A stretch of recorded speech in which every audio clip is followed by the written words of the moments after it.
एक चेहरा 22 बार वोट, एक हाउस नंबर 0, लेकिन उसमें रहते हैं सैकड़ों वोटर। एक वोटर जो लोकसभा में जिंदा है, विधानसभा आते आते वोटर लिस्ट में मर जाता है, लेकिन असलियत में अभी भी वो जिंदा है।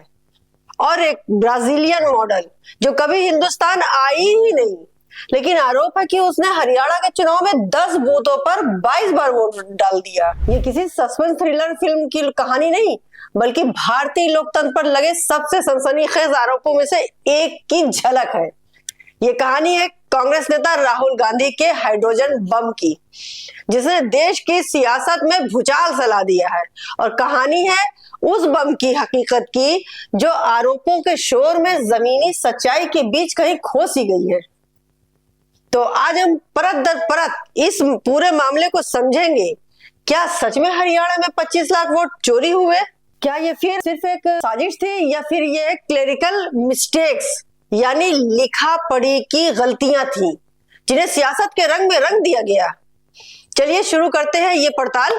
नमस्कार, मैं नाहिद और आप देख रहे हैं एक संदेश। अगर आप हमारे चैनल पर नए हैं तो प्लीज इसे सब्सक्राइब जरूर करें और वीडियो को आखिरी तक देखें। साथ ही साथ अगर अच्छा लगे, समझ में आए तो थोड़ा सा शेयर कर दीजिए। आपके एक शेयर से हम लोगों को बहुत मोटिवेशन मिलता है। चलिए शुरू करते हैं कि ये सब शुरू कब हुआ।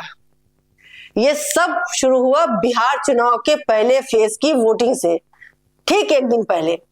लोकसभा में नेता विपक्ष राहुल गांधी ने एक प्रेस कॉन्फ्रेंस की और एक के बाद एक चुनाव आयोग और बीजेपी पर गंभीर आरोप लगाने के शुरू कर दिए।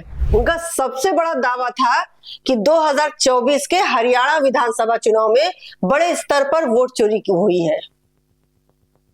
राज्य के 2 करोड़ वोटरों में से 25 लाख वोट फर्जी थे, यानी हर 8 में से 1 वोट फर्जी। राहुल गांधी ने वोट चोरी के 5 मुख्य तरीके बताए। पहला, डुप्लीकेट एंट्री, यानी एक ही व्यक्ति के नाम पर वोटर लिस्ट में कई बार अलग अलग बूथों पर दर्ज था। उन्होंने दावा किया कि ऐसे 5.25 लाख नाम थे। दूसरा, एक फोटो अनेक नाम, लाखों एंट्रीज ऐसी थी जिनमें फोटो तो एक ही थी लेकिन नाम और पते अलग अलग थे। तीसरा, घर नंबर 0, एक ऐसा पता हाउस नंबर 0 जिस पर हजारों वोटर्स रजिस्टर्ड थे। राहुल ने एक वोटर नरेंद्र का उदाहरण दिया, जिसका अपना घर होते हुए भी वो वोटर लिस्ट में उसका पता 0 लिखा हुआ था। और चौथा, बाहर से आए वोटर्स। आरोप लगाया कि डुप्लीकेट एंट्रीज के सहारे बीजेपी के लोग दूसरे राज्यों से आकर हरियाणा में वोट डाल रहे थे। और पांचवा और सबसे सनसनीखेज आरोप एक तस्वीर के सहारे लगाया गया। राहुल गांधी ने एक महिला की तस्वीर दिखाते हुए दावा किया कि ये ब्राजील की मॉडल है, जिसका नाम कभी सीमा, कभी स्वीटी, तो कभी सरस्वती, कभी कुछ बताकर 10 अलग अलग बूथों पर 22 बार वोट डाला गया। यही नहीं, उन्होंने एक और महिला की तस्वीर दिखाकर कहा कि इसकी वोटर लिस्ट में 223 बार एंट्री हुई है। साथ ही अंजलि त्यागी नाम की एक महिला का वीडियो चलाया जो कह रही थी कि उसने लोकसभा में तो वोट डाला, लेकिन विधानसभा चुनाव से उसका नाम काट दिया गया। मेरा नाम अंजलि त्यागी है। मेरे पति का नाम अमित है। मैं राय विधानसभा मलिकपुर गांव की रहने वाली हूं और मैंने लोकसभा इलेक्शन में वोट किया था, लेकिन जब मैं विधानसभा के इलेक्शन में वोट करने गई तो मुझे बताया गया कि मेरी वोट कट चुकी है और फिर मैंने दोबारा अप्लाई किया तो मेरी जून के एंड में मुझे वोटर कार्ड मिला। तो एक तरफ तो फर्जी वोटर्स जोड़े जा रहे हैं और दूसरी तरफ असली वोटर्स का नाम काटा जा रहा है। राहुल गांधी का आरोप था कि ये सब कुछ चुनाव आयोग के नाक के नीचे एक सेंट्रलाइज तरीके से हो रहा है। उन्होंने सीधे सीधे कहा, क्यों चुनाव आयोग डुप्लीकेट नाम नहीं हटा रहा है? क्योंकि अगर वे डुप्लीकेट नाम हटा देंगे तो चुनाव निष्पक्ष हो जाएगा और चुनाव आयोग निष्पक्ष चुनाव नहीं चाहता। मगर सवाल उठता है कि ये ईसी डुप्लीकेट्स क्यों नहीं हटाता? डेटा का समय है, ये एआई का समय है, 2 मिनट में आप क्लीन कर सकते हो। आपको सिर्फ डुप्लीकेट नेम्स निकालो, डुप्लीकेट नेम्स निकल आएंगे। डुप्लीकेट एड्रेसेस निकालो, डुप्लीकेट एड्रेसेस निकल आएंगे। डुप्लीकेट फोटो निकालो, डुप्लीकेट फोटोज निकल आएंगी। ये क्यों नहीं कर रहे हैं? क्योंकि ये बीजेपी की मदद कर रहे हैं, सिस्टमैटिकली वोट चोरी करवा रहे हैं।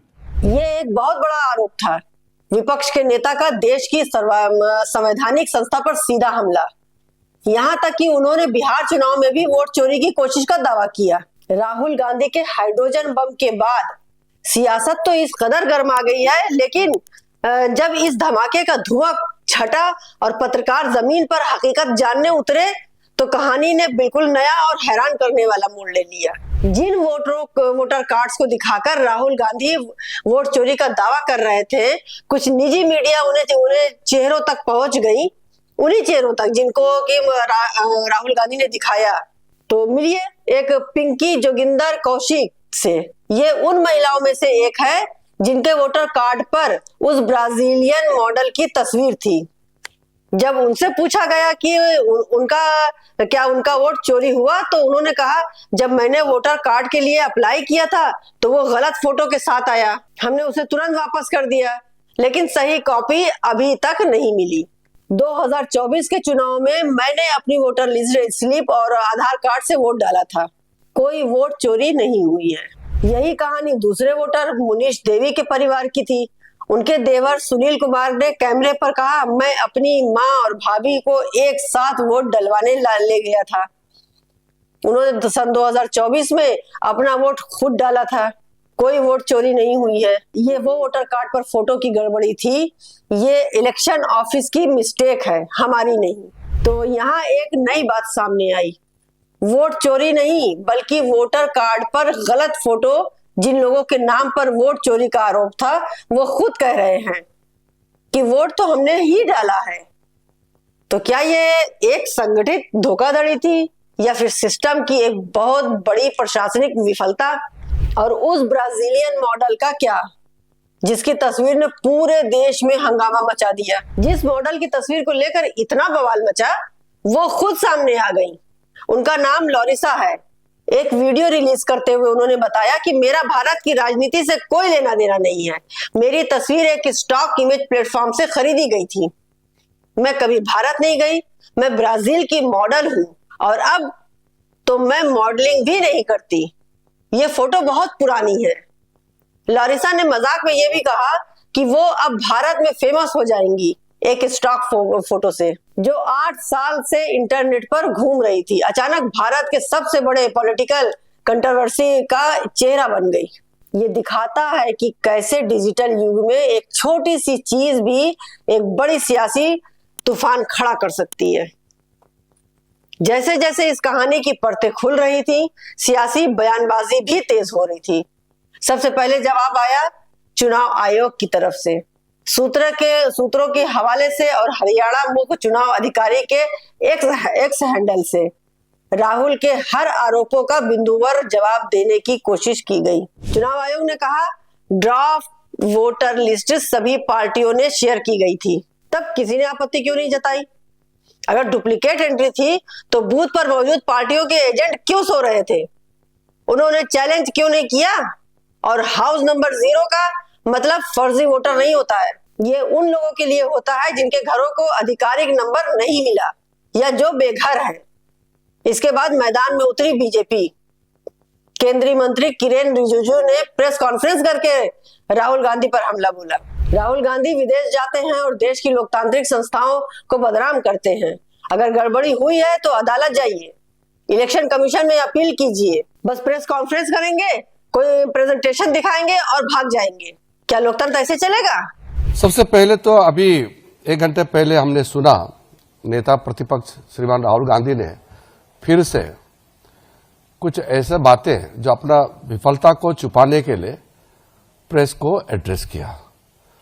मैं सबसे पहले तो ये कहना चाहता हूं कि पिछले पार्लियामेंट सत्र में एक महिला का तस्वीर लेकर के, मिंता देवी नाम की एक महिला का तस्वीर को टी शर्ट में छपवा करके पार्लियामेंट के परिसर में घूमते रहा और उसको इतना उछला, शाम तक वो महिला ने इतना डांटा कांग्रेस पार्टी को कि उसको उम्र को 124 बता करके जितना बदनाम किया। तो ऐसा नकली फोटोग्राफ, नकली नाम, नकली इशू लेकर के राहुल गांधी और कांग्रेस पार्टी समय समय में बोलते रहते हैं।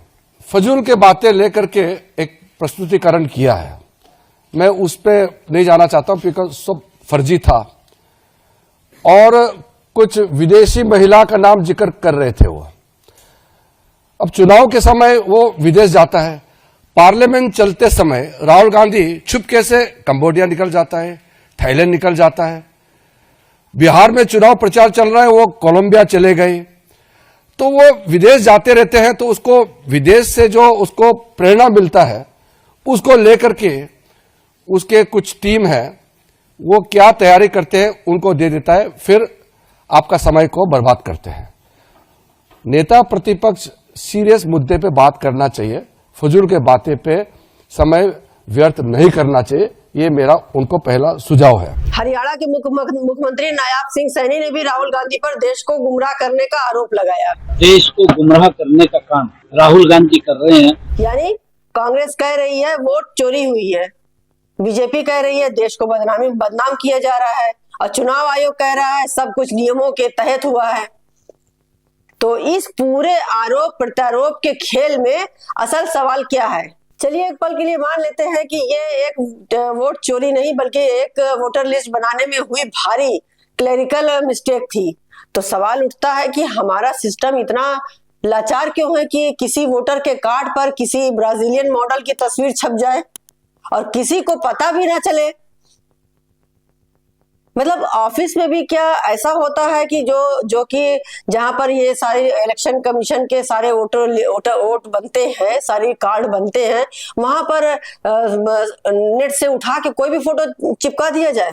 ये गलतियां एक दो हो तो समझ में आता है, लेकिन अगर ये हजारों लाखों में ये है तो ये सिस्टम पर भी एक बड़ा प्रश्न चिन्ह है। और अगर ये क्लेरिकल मिस्टेक नहीं है जैसा कि राहुल गांधी और कई विश्लेषक दावा कर रहे हैं, तो ये मामला और भी गंभीर हो जाता है। सवाल ये उठाया गया कि ये काम किसी एक बूथ लेवल ऑफिसर यानी बीएलओ का नहीं है। हो सकता है कि एक ही तस्वीर को 22 बार इस्तेमाल या एक ही पते पर सैकड़ों वोटर, ये किसी संगठित प्रयास के बिना मुमकिन नहीं लगता है। तो जिम्मेदारी किसकी है? क्या चुनाव आयोग को खुद एक्शन लेकर इन गड़बड़ियों की तह तक नहीं जाना चाहिए था, बजाय इसके कि वो किसी पार्टी की शिकायत का इंतजार करे? अगर राहुल गांधी के आरोप झूठे हैं तो वो पूरे देश को गुमराह कर रहे हैं, तो सरकार और चुनाव आयोग को उनके खिलाफ कड़ी कार्रवाई करनी चाहिए। और अगर आरोपों में जरा भी सच्चाई है तो मुख्य चुनाव आयुक्त को देश को जवाब देना होगा, क्योंकि वो भारत सरकार के नहीं भारत के मुख्य चुनाव आयुक्त है। ये कहानी एक ब्राजीलियन मॉडल की तस्वीर से शुरू हुई थी, लेकिन ये सिर्फ एक तस्वीर की कहानी नहीं है, ये कहानी भरोसे की है, उस भरोसे की जो एक आम नागरिक अपने लोकतांत्रिक सिस्टम पर करता है। सच क्या है? एक गहरी साजिश या गलतियों का एक अंबार जिसे सियासत ने अपने फायदे के लिए इस्तेमाल किया?